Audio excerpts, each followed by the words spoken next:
Dans le contexte de lutte contre le terrorisme, une conférence internationale intitulée « Outils et législation pour lutter contre le financement du terrorisme » s'est tenue à Niamey au Niger les 30 et 31 janvier 2025. L'événement organisé par la Coalition islamique militaire contre le terrorisme CIMCT, présidé par le ministre d'État nigérien général de corps Salifou Modi, s'inscrit dans le cadre d'un programme visant à renforcer la coopération entre les États du Sahel. Le général Salifou Modi souligne l'importance de l'unité et de la solidarité entre les nations du Sahel pour faire face aux défis sécuritaires. Ces groupes terroristes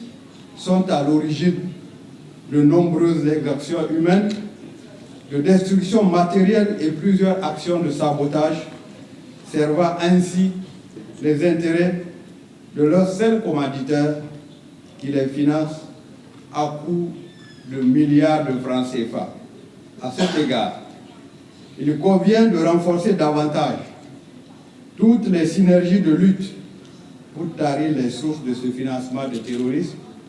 au niveau régional et international. La conférence a également permis aux différents acteurs d'explorer des solutions technologiques et des approches préventives pour contrer l'extrémisme violent. Des experts de divers domaines ont partagé leur expérience et ont proposé des stratégies innovantes telles que la coopération interagences de lutte contre le terrorisme pour renforcer les capacités des États membres à faire face à cette menace croissante. Il faudra alors pour ce faire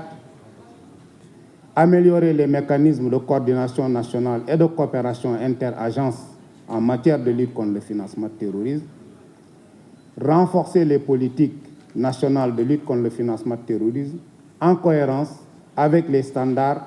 internationaux. Dans une région où la menace terroriste a des implications profondes sur la sécurité et le développement, cette rencontre devrait, selon les différentes autorités, renforcer les cadres législatifs et en facilitant la coopération entre les États, la coalition islamique militaire contre le terrorisme espère réduire l'impact du terrorisme et favoriser un environnement de paix durable.